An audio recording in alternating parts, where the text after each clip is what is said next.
Meanwhile, U.S. President Donald Trump has spoke with Ukrainian President Volodymyr Zelensky in an hour-long phone call after his recent conversation the day prior to that with Russian President Vladimir Putin. Trump said that the discussion aimed to align both Russia and Ukraine's requests and needs to try and put an end to this war, which has been going on for the last 3 years now. Trump, in fact, called it a very good talk. He said that both countries, Russia and Ukraine, are very much on track. Zelensky described the conversation as positive and substantive, thanking Trump for the productive efforts made in Jeddah in Saudi Arabia, where U.S. and Ukrainian officials have been meeting. He confirmed Ukraine's willingness to accept an unconditional ceasefire and end the strikes on civilian infrastructure. This followed a 2.5-hour phone call between Trump and Putin on Tuesday, where Putin said that there would be no immediate or full ceasefire in Ukraine for 30 days. Instead, the only thing that he committed to was not attacking energy infrastructure in each other's countries. President Donald Trump is describing his hour-long conversation with Ukrainian President Volodymyr Zelensky as a very good one, adding that he believes the discussions to end the war in Ukraine are, quote, on track. He also said, quote, much of the discussion was based on the call made yesterday with President Putin in order to align both Russia and Ukraine in terms of their requests and needs. The leaders agreed Ukraine and America will continue working together to bring about a real end to the war, and that lasting peace under President Trump's leadership can be achieved. The two leaders also agreed on a partial ceasefire against energy. Technical teams will meet in Saudi Arabia in the coming days to discuss broadening the ceasefire to the Black Sea on the way to a full ceasefire. During Trump's call with Vladimir Putin on Tuesday, the Russian president also agreed to temporarily halt attacks on energy infrastructure targets in Ukraine, but stopped short of agreeing to a broader ceasefire. Russia and Ukraine exchanged aerial assaults just hours after. Zelensky has said that Putin's words are at odds with reality when it comes to Russian operations on the ground. So earlier this week, we had a 2.5-hour-long phone call between President Donald Trump of the United States and President Vladimir Putin of Russia. There was great hope and anticipation ahead of that phone call that there will be an immediate temporary ceasefire between Ukraine and Russia, the first of its kind in the last 3 years since this war began. Unfortunately, what we had at the end of it was a limited pause on the hostilities, particularly those that are focused on energy infrastructure. Mr. Putin has not agreed or acceded to the request to have a full-fledged 30-day ceasefire, as was articulated by both the Ukrainian side and also by the American side. That agreement, of course, happened in Jeddah last week in Saudi Arabia. So where does the Russia-Ukraine war go from here? What is Putin playing at? And more importantly, did President Trump overplay his hand in the hope that President Putin would readily agree for this 30-day ceasefire? Let me now go across to somebody who has followed both Ukraine and Russia from very close quarters. Ambassador Volker is former U.S. Special Representative for Ukraine negotiations in the first Trump term. He was also U.S. Ambassador to NATO in 2008 and 9. Thank you very much, Ambassador Volker, for joining us here on CNN News 18. It's a pleasure to be with you. Thank you. So what did you make of the phone call? It went on for an awful long time, 2.5 hours. There was a lot of expectations sort of built up ahead of that call. But in the end, did you feel that it was a bit underwhelming? Actually, I was kind of pleased with the way it went. If you take a step back, there was a lot of speculation in advance of that call about things that Trump might agree to that would be very unfair and unfavorable for Ukraine, such as recognizing Crimea as Russian territory, which it's not, or such as agreeing that Russia can have the territories that it currently occupies, or even more territory. He didn't agree to any of that. Now, he did put out the request for an immediate 30-day ceasefire, which Ukraine has already agreed to, and Putin did not agree to that. Not surprising at all. Putin believes he can still achieve his maximalist aims, which are to eliminate Ukraine as a sovereign, independent state. He wants to eliminate a Ukrainian sense of national identity. He wants to have a government in Kyiv that he has a say over. So he is completely unchanged in terms of his goals, which is why he doesn't want to agree to a ceasefire. He wants to keep fighting and keep pressing this. President Trump, I think, by pushing this, at least got Putin to say that he would agree, did not yet agree, but would agree to a limited ceasefire on energy infrastructure. That's a start. And I think what President Trump wants to try to do is start somewhere and keep pressing and keep pressing. So, Ambassador, you said earlier on that Putin's ambitions, his grand plans, have not changed, and he believes he can use the battlefield advantage to try and press that further.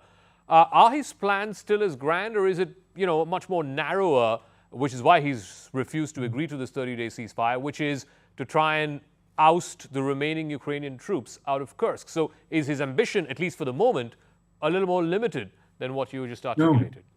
No, it's not. And in fact, immediately after the phone call, the Russians released a map of Novorossiya, which includes not only the four provinces of Ukraine that they claim to have already annexed, but also additional ones, including the cities of Kharkiv and Odessa and the province of Dnipropetrovsk, which goes right up to the city of Dnipro.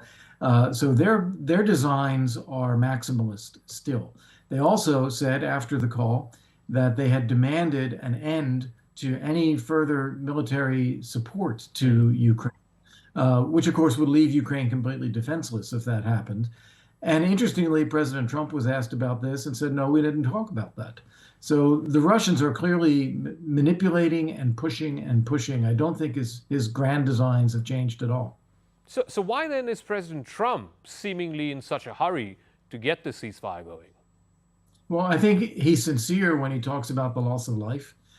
He sees every week thousands of young people are being killed on the front lines in most brutal ways, brutal warfare. He wants to see that end. He also believes that this is a distraction from other issues in the world that he wants to pay attention to. I think getting a peace in Europe would also be salutary for the Middle East, and I think he's thinking of it that way. He would like to get a normalized U.S.-Russia relationship after there is a peace, so that we diminish the risk of conflict between the U.S. and Russia. So he's got a lot of reasons why. And it's also his nature. When he says he wants something, he wants it immediately. And he talked about it during the campaign, said he would get this done in a day. So now it's very high on his priority list. And if I can add, Zakka, I think that the important thing here is not that we're going to change Putin's objectives. He will always have those objectives. Mm-hmm. We have to change his calculation as to whether he can achieve them. And right now, he still thinks he can by fighting and delaying and negotiating ad nauseum, raising other issues. We have to get to a position where he looks at his economic situation and the military situation on the ground and concludes that it's only going to get worse, and therefore he should settle for something now. That's what we have to get to. So I was just getting to that. What would it take to get Putin to agree to a ceasefire? I think the economic pressure is the most important. He is already burning through foreign exchange reserves. He doesn't have a lot left, maybe enough for the rest of this year. Oil prices, if they continue to go down, will starve what goes into the state budget. He is spending about 40% of the state budget on this military effort right now. That's not a sustainable level. And because of the combination of the war and sanctions, inflation is running very high in Russia. I would argue that it is well over 20%, despite what the official figures say, because we know interest rates in Russia are pegged at 21%, also extraordinarily high. And there is a shortage of components and goods that go into Russia's military effort and that go into other things in the economy. So they are running short on time if they keep going the way that they're going. I think Putin is hoping that he can flip this to his advantage in the short term. If he can't, and we're looking at the same situation towards the end of this year, he may be the one who feels that, okay, it's time to have a ceasefire. So then explain this to me. Putin's clearly playing for time. He doesn't want to do this in a hurry. Trump wants to do this in a hurry. But you're saying the reality may actually be the opposite, that Putin may not be able to stretch this for beyond the rest of this year. And for Trump, he might actually get a better deal by not rushing through with it. Is that not apparent? I completely agree with that. And that is the paradox of this. President Trump wants to get this done. And so he is trying to be as open to dealing with Russia as possible, hoping that he can convince Putin to do it. Putin thinks that he can keep getting more. He thinks that, okay, if I accept something now, I'll miss out on what I could actually gain. Trump will give me more, Ukraine will give me more. And what we have to do is show him that that is a wrong calculation. Right now, Trump has not spoken much about sanctions on Russia, about going after Russian financial institutions and their access to the global financial markets. He hasn't leaned in on Russian energy. So he's dangled a lot of carrots, but he hasn't shown a lot of stick to Russia yet because he's trying to get this done quickly. I think the more he shows more stick, the more I think Russia is going to realize that, okay, it's time to make a deal. But we're still not at that stage yet. We don't see it yet. It'll take more time this year. So very quickly on what may those sticks be, because, Trump also is a famously impatient man. I mean, if this is going to drag on for months, he's going to run out of patience pretty quickly. So what may the sticks be that America can sort of, flash at Putin? Yeah, I would say that the sanctions that the Biden administration put in place on its last Friday in office, which go after Russian oil and gas exports, including vessels that the Russian, it's called a shadow fleet that Russia uses to export its oil, sanctioning anyone who is dealing with any of those vessels, sanctioning any banks that are touching finances that deal with any Russian energy transactions, so-called secondary sanctions, to implement the primary sanctions. These are things we have never fully implemented and we could do.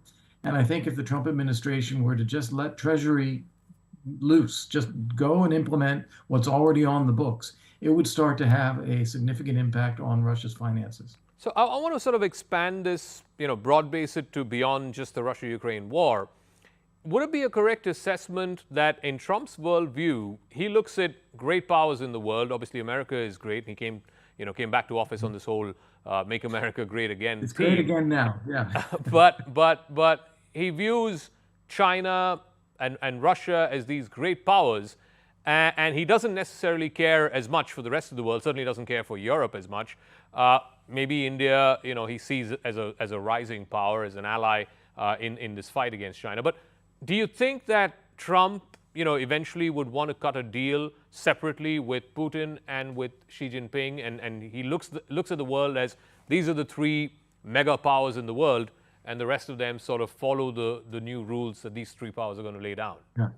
Yes, I think so, in the sense that he wants to prevent conflict between these great powers. A global war. He talks about World War III and a massive war, something he definitely wants to avoid.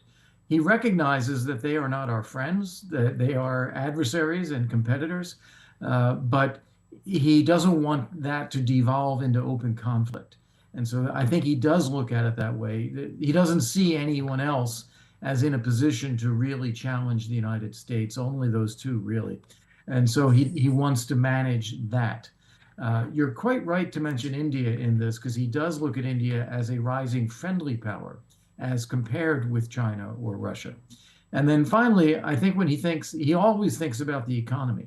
And so if he figures that he can stabilize the relationship with Russia and China so we are not in open conflict, that will create economic opportunities for the United States and for the US economy, which he very much wants to do.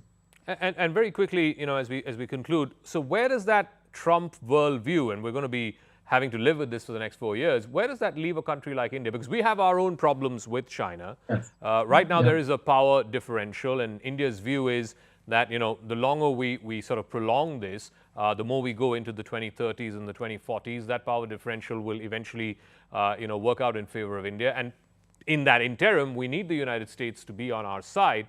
But Trump may not necessarily view it that way. Yeah, I would give India the same advice I give to all of my European friends as well, which is don't make any assumptions about what Trump is going to do or not do. Do your own assessment and analysis and homework as to what you think needs to be done and what you're capable of doing, what should be done, and then be proactive and make proposals and try to do things on your own, but then reaching out to work with the United States. That is the most effective way to engage President Trump. And I think that there's a lot of openness to that, both from Europe, but certainly from India. So I wouldn't be concerned and worried. I would be positive and proactive. All right, Ambassador Kurt Volker, it was a pleasure speaking with you. Thank you very much for joining us here on CNN News 8 and Brass Tacks. Thank It you. was great to be with you. Thank you, sir.